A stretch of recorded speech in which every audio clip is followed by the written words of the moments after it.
हसन हसीन आप देखें हुए speak ICC cricket world cup 2023 में कल खेला जाएगा सबसे बड़ा टकराव, जहां आमने सामने होंगी पाकिस्तान और भारत की टीमें अहमदाबाद के मैदान पर। अहमदाबाद का मैदान तैयार है 1.5 लाख कह रहा हूँ 1,30,000 शायकीन की मेजबानी करने के लिए। क्रिकेट की दुनिया का सबसे ज्यादा क्राउड एक मैच में कल आएगा। तो लेकिन ये तो कल बात करेंगे, लेकिन आज जो मैच खेला जाएगा पहले उस पर डिस्कशन करते हैं। न्यूजीलैंड वर्सेस बांग्लादेश की टीमें आज आमने सामने होंगी। दोनों टीमें इस टूर्नामेंट में अच्छी और बुरी दोनों फॉर्म्स में नजर आ रही हैं। स्पेशली बांग्लादेश के लिए कुछ अलार्मिंग सिचुएशन है, लेकिन न्यूजीलैंड का जहाज तो अभी फिजा में बुलंद ही होता जा रहा है। तो आज इसको डिस्कस करते हैं।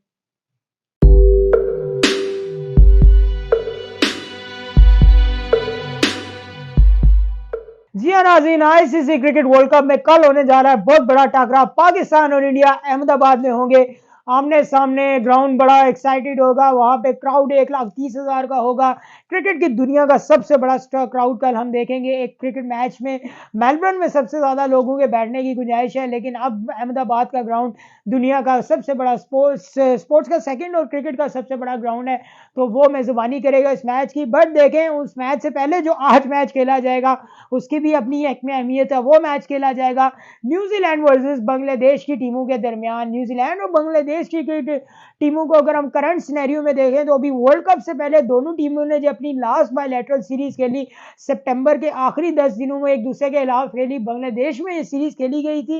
नो डाउट न्यूजीलैंड के काफी मेन प्लेयर्स इस सीरीज से आउट थे, लेकिन न्यूजीलैंड ने फिर भी बांग्लादेश को उनके होम ग्राउंड पर हराया, क्लीन स्वीप किया और फर्स्ट टाइम न्यूजीलैंड इंग्लैंड को बांग्लादेश को उनके होम ग्राउंड पर ओडीआई सीरीज हराने में कामयाब हुआ। अगर हम वर्ल्ड कप पर्सपेक्टिव में हेड टू हेड जाके बात करें तो अब तक 5 मैचेस हो चुके हैं और पांचों के 5 मैचेस न्यूजीलैंड क्रिकेट टीम निकालने में कामयाब हुई है। लेकिन ये देखें, ये चीजें अभी माजी का हिस्सा बन चुकी हैं। जो करंट सिचुएशन है ना, बिकॉज इस मैच का जो वेन्यू है ना वो भी बड़ा इंपॉर्टेंट है, वो है चेन्नई का ग्राउंड। और चेन्नई के ग्राउंड में अभी वर्ल्ड कप का जो एक मैच हुआ है इंडिया वर्सेस ऑस्ट्रेलिया के दरमियान, उसमें स्पिनर्स का जादू सर चढ़ के बोला, जहां इंडिया के स्पिनर्स ने 30 ओवर में 104 रन दिए और 6 विकेट्स ली। तो इस ग्राउंड की कंडीशन स्पिनर मोटिवेटेड है, स्पिनर्स को सपोर्टिव हैं। लेकिन क्या आया कल की विकेट या सॉरी आज की विकेट जो बनेगी, ये क्या स्पिनर्स मोटिवेटेड होती है या नहीं? या बाकी वेन्यूज में जिस तरह बैटिंग पैराडाइज ट्रैक्स बनने, लाइक दिल्ली में देख लें, एंड देन उसके बाद लखनऊ में भी कल मैच हुआ, हाई स्कोरिंग मैच था। तो क्या बाकी मैचेस की तरह यहाँ भी बैटिंग पैराडाइज विकेट बनती है या नहीं, या स्पिनिंग ट्रैक बनता है? और अगर स्पिनिंग ट्रैक बनता है तो ऑब्वियसली दोनों जो दोनों बैटिंग लाइंस है कितनी देर बाद वो बकायदा स्पिनिंग स्टार्ट हो रही है, ये बहुत इंपॉर्टेंट क्वेश्चन होगा। और दोनों टीमें उसको यूटिलाइज कैसे करती है? बिकॉज अगर हम न्यूजीलैंड के प्रोस्पेक्टिव में देखें तो न्यूजीलैंड देखें अपने दोनों मैचेस जीत चुका है। पहले में उन्होंने इंग्लैंड को हराया, and then second match New Zealand ने किसको हराया था? नेदरलैंड को हराया था। तो काफी आगाज तो न्यूजीलैंड का अच्छा है वर्ल्ड कप में। लेकिन इस मैच के लिए जो उनकी सबसे बड़ी ब्रेकिंग न्यूज है वो ये है कि उनका कप्तान केन विलियमसन वापस आ रहा है। 7 महीनों बाद केन विलियमसन एक्शन में होंगे, तो केन विलियमसन का वापस आना न्यूजीलैंड के लिए बैटिंग में बहुत ज्यादा स्ट्रॉन्गनेस पॉइंट होगा। लेकिन point is that Kane Williamson आएंगे नंबर 3 पे, जहां पे खेल रहे हैं रचिन रविंद्रा।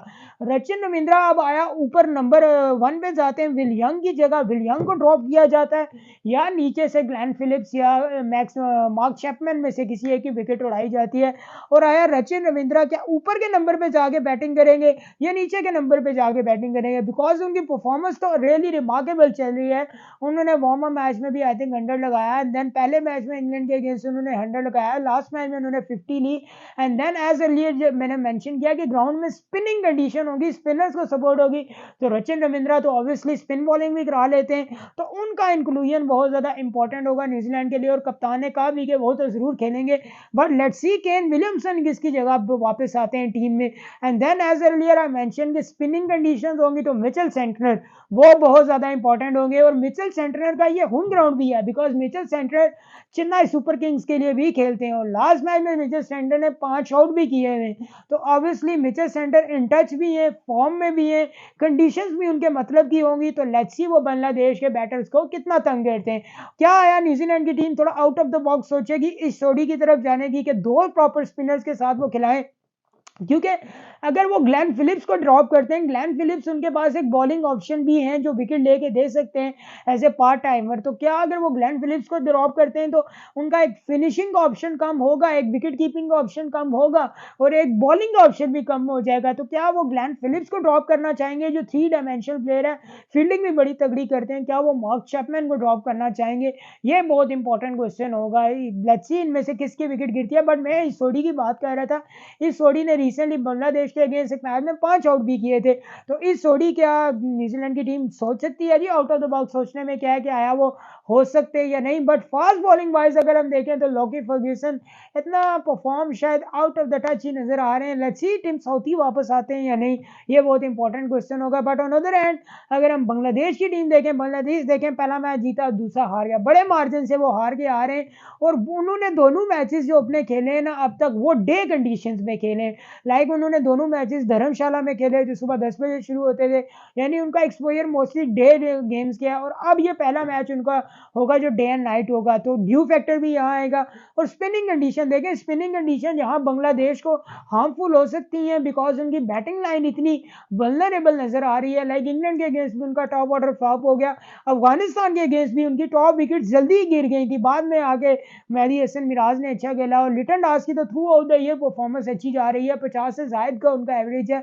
बट उनके spinners like Mehdi Hasan Miraz and Mehdi Hasan and उसके बाद शाकिब अल हसन, ये भी इस विकेट्स का एडवांटेज उतना ही उठा सकते हैं जितना कि न्यूजीलैंड के प्लेयर्स उठा सकते हैं। They are much capable to utilise wicket, to utilise spin conditions in their favour.